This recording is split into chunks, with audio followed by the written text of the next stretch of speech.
Bismillahirrahmanirrahim. Assalamualaikum warahmatullahi wabarakatuh. Bahasan kita pagi hari ini yakni tafsir Al-Baqarah ayat yang ke-23. Al-Baqarah ayat yang ke-23. Jadi ayat ini sudah sangat familiar. Seringkali kita mendengarkan ayat ini. Wa in kuntum fi raibin mimma nazzalna ala abdina fa'tu bisuratin min misli. Wad'u syuhada'akum min dunillahi in kuntum shadiqin. Sangat familiar ini ayat. Ya, kalau menurut Ibnu Katsir bahwa Al-Baqarah ayat 23 ini menantang siapa saja, baik masyarakat Makkah dan Madinah, yang mengira, yang menyangka bahwa Al-Quran yang dibawa Nabi Muhammad Sallallahu Alaihi Wasallam itu berasal dari selain Allah. Di masyarakat saat itu jahiliyah, penduduk Makkah dan Madinah yang tidak percaya kepada Kanjeng Nabi Muhammad Sallallahu Alaihi Wasallam dan kepada Al-Quran. Ya. Al-Quran itu disangka bukan dari sisi Allah, makanya ditantang. Wa in kuntum fi raibim mimma nazzalna ala abdina fa'tu bisuratin. Kemudian menurut Ibnu Katsir juga tantangan Al-Quran ini bersifat umum untuk mereka semua ya. Sementara mereka adalah bangsa yang terkenal dengan kecakapan berbahasa. Jadi orang Arab itu sangat bagus bahasanya. Ya. Tantangan ini datang berkali-kali, baik di Mekah maupun di Madinah, di tengah kerasnya permusuhan dan kebencian mereka terhadap Al-Quran dan Muhammad Sallallahu Alaihi Wasallam. Jadi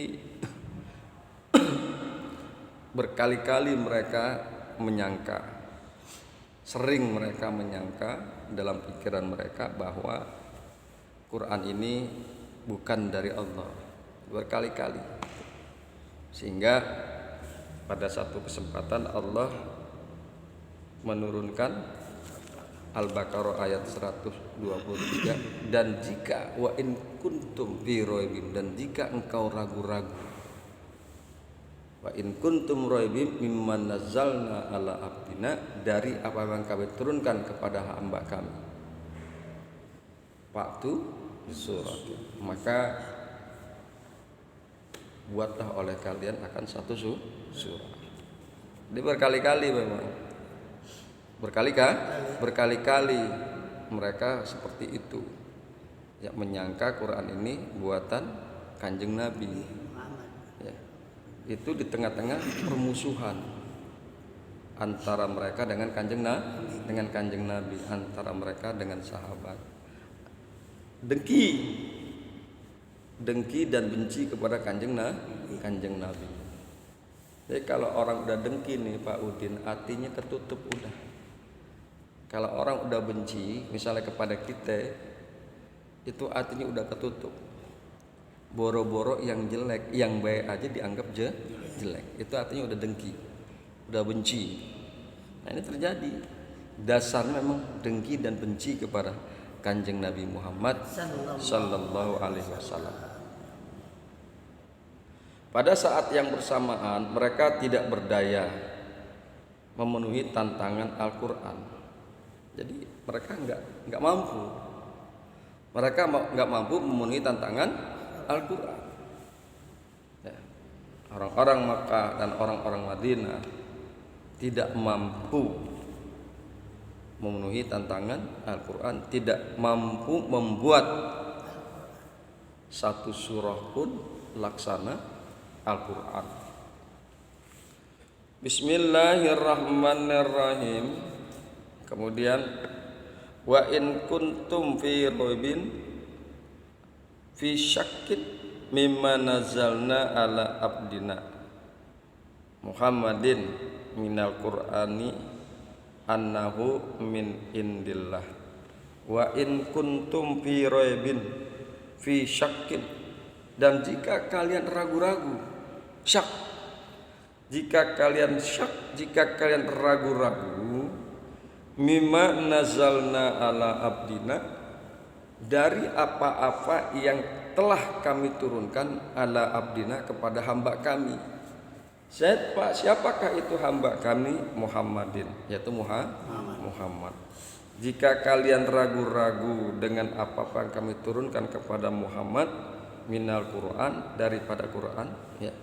Kalian ragu-ragu daripada Al-Quran, annahu min indillah, bahwasanya Quran min indillah itu dari sisi Allah. Kalian ragu. Jika kalian ragu dengan Al-Quran, fa'tu bisuratim min mislih.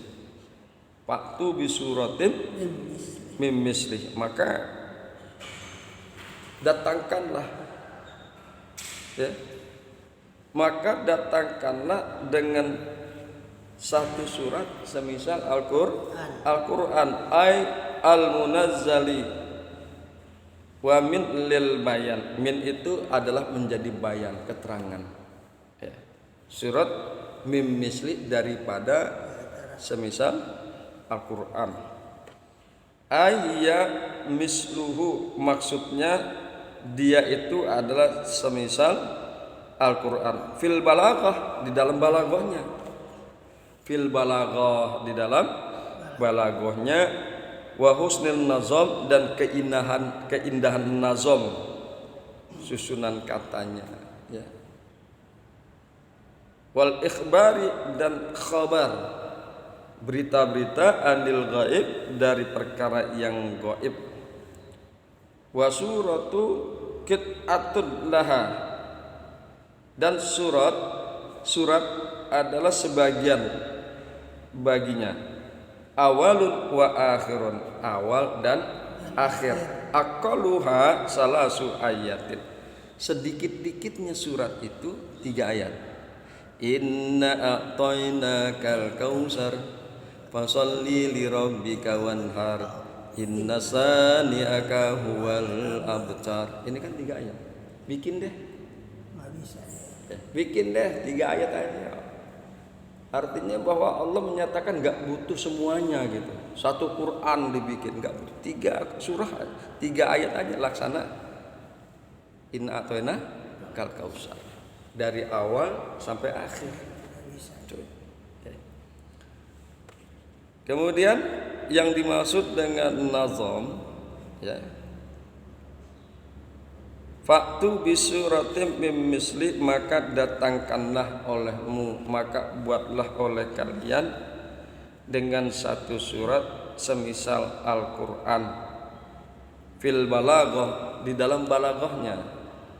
Jadi balaghah itu adalah ilmu memperindah bahasa dalam bahasa Arab. Ilmu memperindah bahasa dalam bahasa Arab. Kita lihat aja, sama semua tuh di penghujung ayat. Qul a'udzu birabbin nas, malikin nas, ilahin nas, min syarril waswasil khannas, alladzi yuwaswisu fi sudurin nas, minal jinnati wan nas. Nah, semua tuh, ya. Kan gitu ya, Kong. Coba. Qul huwallahu ahad, Allahus samad, lam yalid wa lam yulad wa lam yakul lahu kufuwan ahad. Hat semua. Indah itu dia, balaghah. Jadi balaghah adalah ilmu memperindah bahasa dalam bahasa Arab. Balaghahnya harus seperti itu, ditantang oleh Allah. Seperti balaghah yang tertuang di dalam Al-Quran. Baik dalam bidang balaghahnya, ya, Quran itu, wa husnin nazam, dan indah daripada susunannya, keindahan susunan Al-Quran. Keindahan susunan Al-Quran. Jadi menurut bahasa, nazom itu adalah karangan. Ada juga yang menyatakan nazom adalah untuk kata-kata yang terikat oleh lirik dan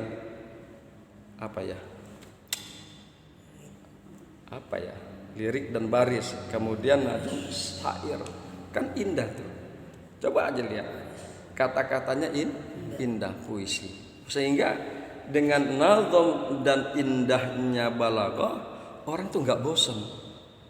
Orang tuh nggak bosan baca Quran dan gampang menghafalnya.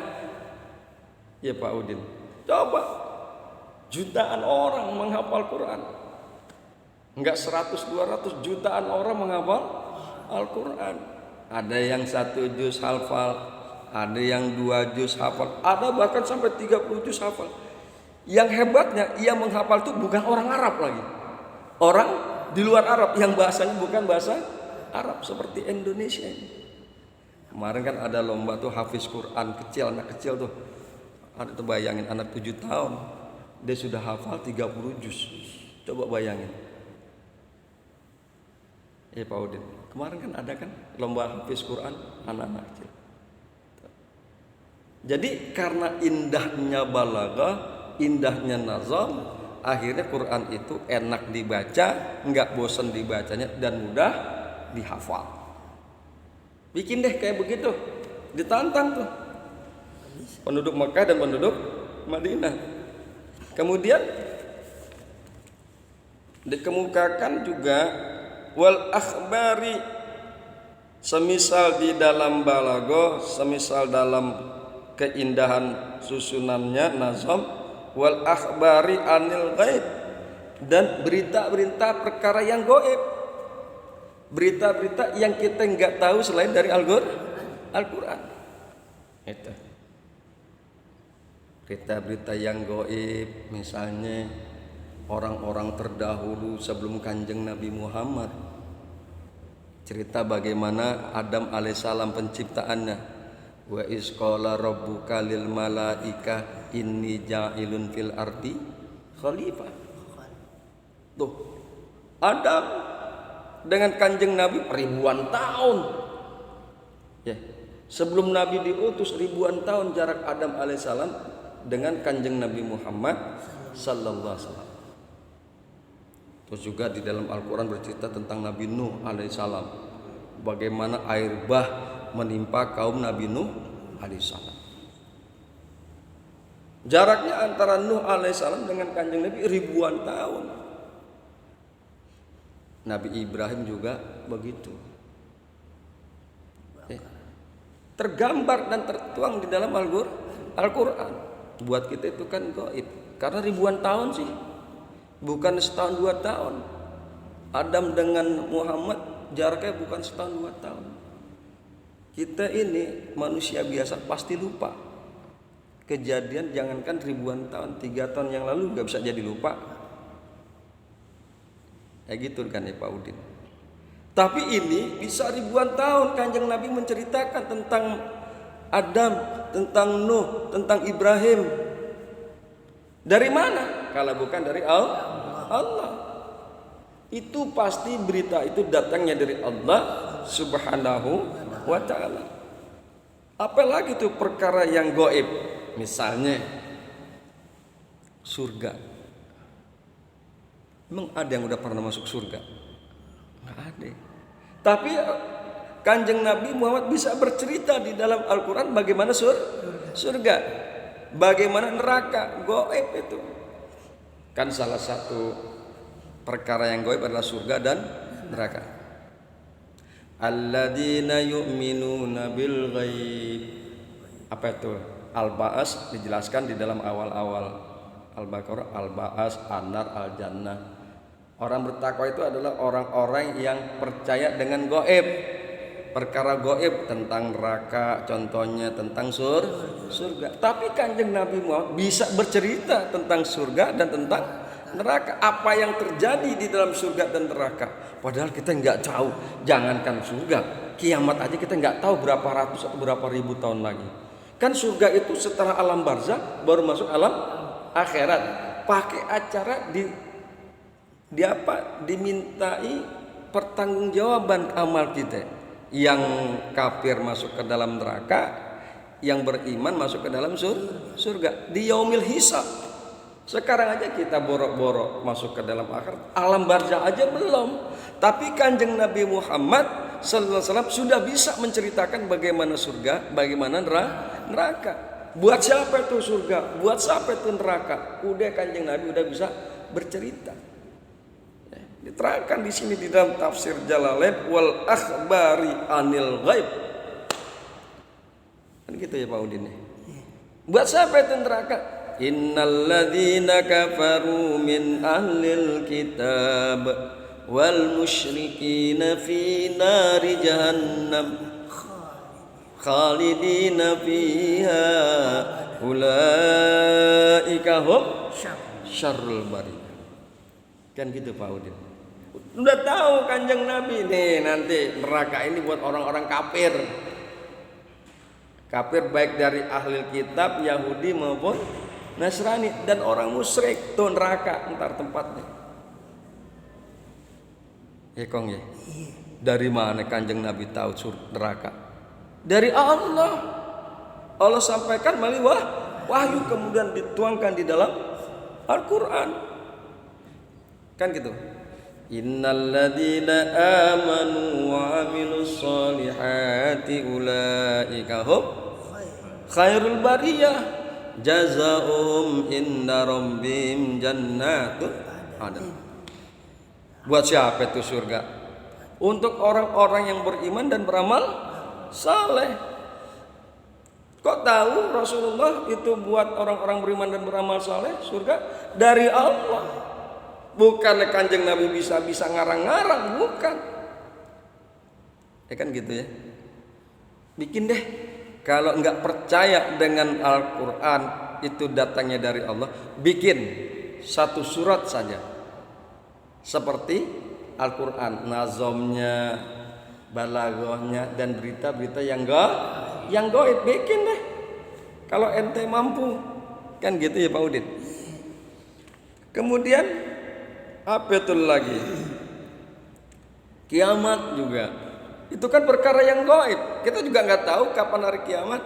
Tapi sudah diceritakan.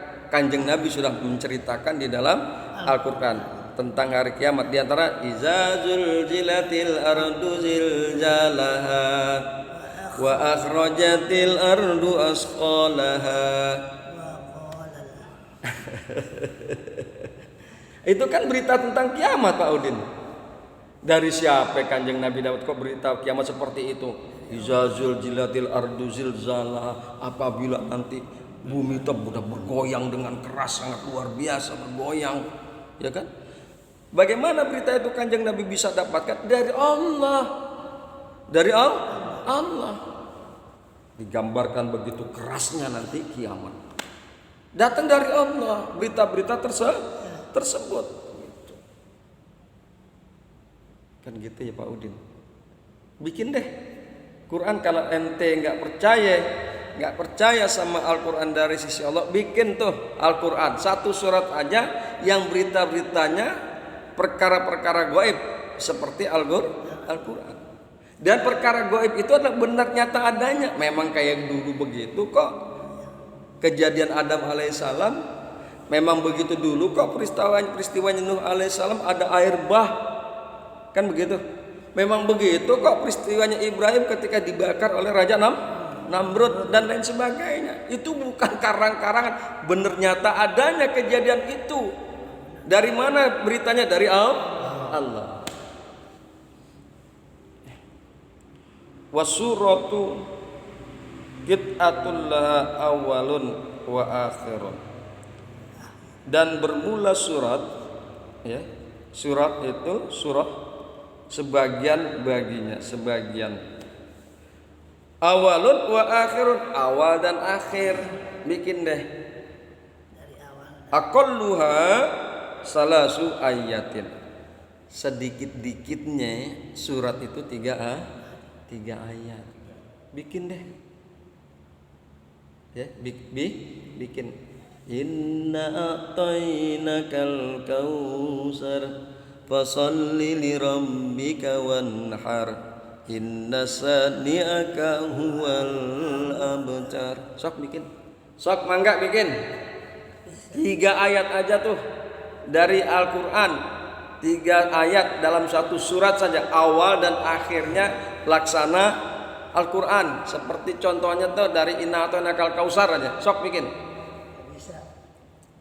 Nggak bisa. Sampai Ginari juga tidak terpenuhi oleh orang Arab Makkah dan Madinah bisa bikin Al-Quran. Mereka nggak bisa bikin Quran. Ya. Kemudian sebetulnya kalau kita lihat ya, dari ayat ini, tantangan Allah itu bukan hanya untuk penduduk Mekah dan Madinah saja. Siapa aja tuh, orang dari suku mana, kayak dari bangsa mana, kayak bikin deh. Kali gitu, ada orang dari bangsa lain bukan bangsa Arab, bikin deh Al-Quran sok. Ya. Sampai Ginari belum ada. Padahal tantangan Allah terbuka. Padahal tantangan Allah terbuka buat siapa saja. Wa in kuntum fi raibin, dan jika kalian ragu-ragu, siapa aja yang ragu tuh? Mau bangsa Arab kayak, mau orang Madinah kayak, mau orang Mekah kayak, ragu-ragu dengan Al-Qur'an, fa'tu bi suratin min misli, maka bukalah, maka buatlah, maka ciptakanlah, maka datangkanlah semisal Al-Qur'an. Pak Udin kalau dibahas panjang nih. Memang saya paling suka bahas beginian. Yang Al-Baqarah 23 saya paling suka bahas beginian. Itu menambahkan keimanan kita. Oh iya benar juga ya. Sampai Ginari 14 yang lalu, sampai Ginari belum bisa mereka lakukan untuk menciptakan satu surat saja semisal Al-Quran. Ya gitu Pak Udin ya. Soalnya kita ketemu lagi. Kong Jid, alhamdulillah, mudah-mudahan sehat ya Kong ya. Amin. Mudah-mudahan sehat, dikasih umur panjang dan selalu taklim. Amin ya robbal alamin. Juga Pak Udin, mudah-mudahan juga dikasih umur panjang, sehat, dan kita bisa selalu bertemu lagi. Insyaallah kita bisa silaturahim nanti ke Ciawi. Subhanakallahumma wa bihamdika asyhadu an la ilaha illa anta astaghfiruka wa atubu ilaik. Assalamualaikum warahmatullahi wabarakatuh.